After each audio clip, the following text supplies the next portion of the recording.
Yan mga boss. Wala akong semento ngayon mga boss eh. Ito nakatiwangwang na naman yung ano ko. Na mga boss. Yung ano ko, yung daruan ko na ano, buldi-bulitas na item. Gagawin kong tiksay mga boss. Ginawa kong tiksay. Gagawin pa lang. Palitan ko siya ng ano, pinalitan ko ng, ay hindi pa napapalitan, papalitan pa lang. Pero meron nang naka-ready siya. Kasi 8mm yun eh. 8mm yun, ang laki. Ang laki masyado ng butas nun, 8mm. Ngayon meron ako ditong hindi medyo maliit ng konti. 6mm siya. Ito yung 6mm ko nun dati. Subukan ko to. First time ko na naman maging ganito. Hindi pa naman talaga ako master sa ganito. Subukan ko lang. Pwede dito. Patigas ko pa, may epoxy pa. Siguro mas maganda yung payat pa dito, maliit pa dito eh. Pero 6mm maliit na oh. Kasya na yung bala na ginawa ko.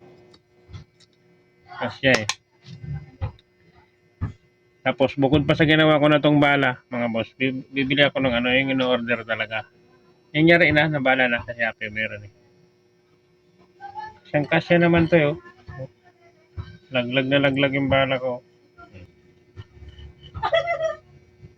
Pero temporary lang naman to. Bibili ako ng ano, ng nangyari na nabala. Kasi kulang-kulang ako dito sa gamit ng ano eh, para gumawa ng bala. Ay ano na lang. Bibili na lang. Ito sakto yung ano, ATM mo. ATM 6mm. Sakto lang. Ngayon kung ano mga boss, ano man maganda talagang butas na pantiksay dito sa ano, sa PVC Toygan lang. Kaya comment na lang mga boss kung ano talaga magandang butas ng sakto.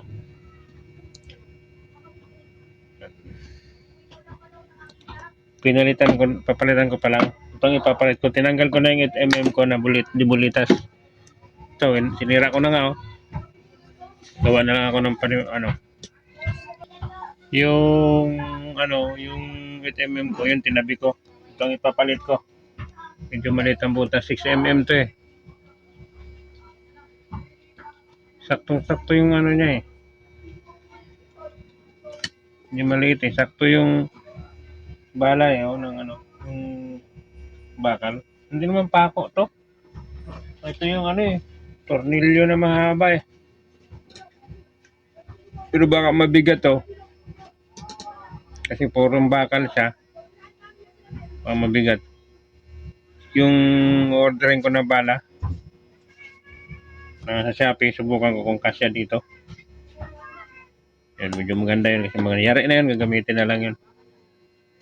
Pantiksay na bala. Marami naman yun. Ito nga so, binaklas ko na mga boss oh. Ito, bago yung ano naman nito eh. Bago naman yung ano nito eh. Igniter, bago.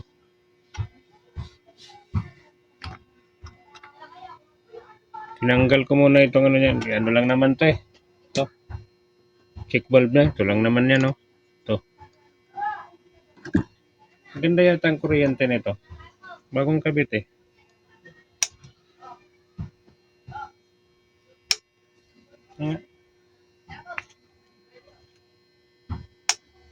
Maganda nga, wala siyang palya. Yung ano lang yun, minsan mo palya. Barado yung karayom. Wala talaga.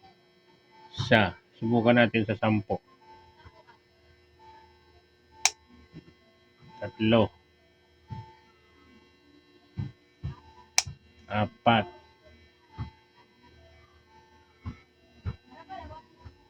5. Ano mga mes dito? 5 na, wala pang sablay eh. Yan mo. Kasi minsan dito pumuputok. Nagtataka ako, ba't di pumuputok? Baka sa igniter. Bago na yung igniter eh. Hindi sa igniter pala. Doon lang oh, sa check valve, sa karayom, barado.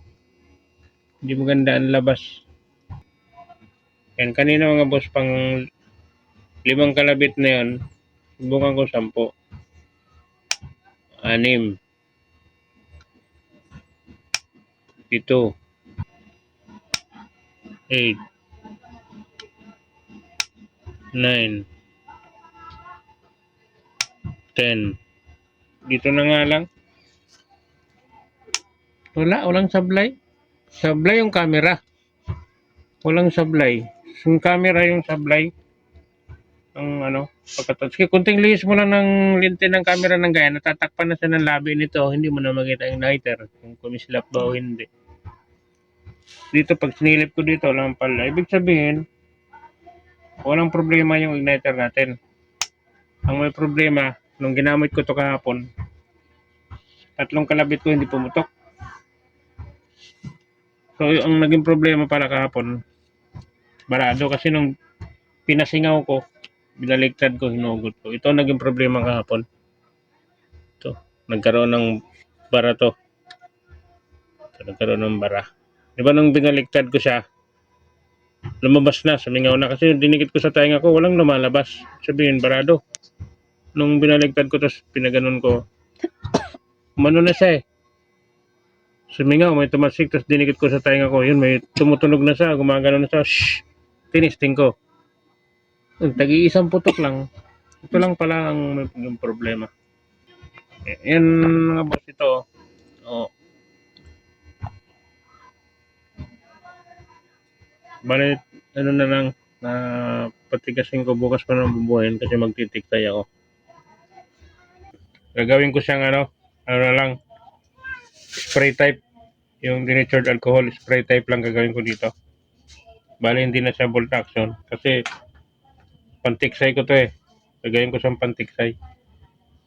Eh, ang tiksay naman, dito naman binabala sa dulo eh. Kaya hindi na kailangan ng bolt action. Pero pwede rin naman siyang balahan din. Dito mo na ilagay sa dulo. Para wala ka nang intindihin na sisingaw-singaw pa dyan, mga boss, sa bolt action mo. Kasi hindi na bolt action yan eh. Rekta na yan, rekta. Para pagputok, lahat ng pressure, dito lahat ang daan sa tubo.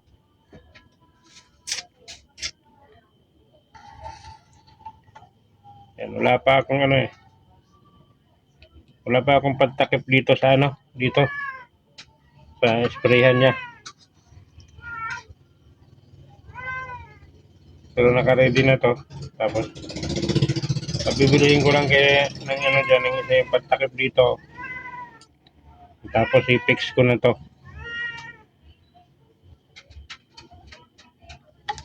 Pero bukas, gagawaan ko muna ito ng dito bukas. Yung lagayan nito yung nandito.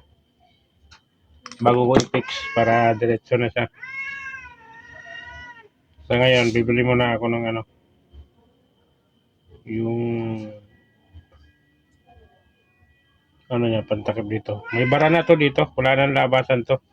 Tapos may pako pa yan na nakabalagbag dito na dinos, pinutol ko na lang.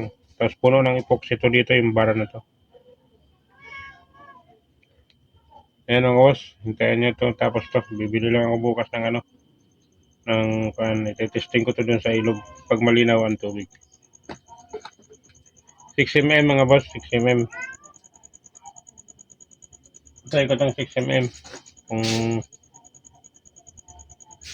okay yung lumipad yung bala.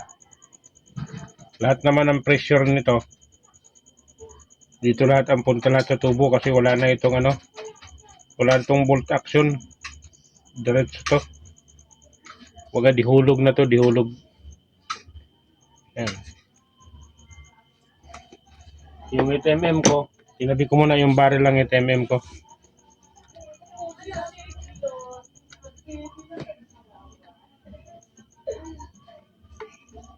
Tapos lagyan natin ng reload scope, yung maliit lang.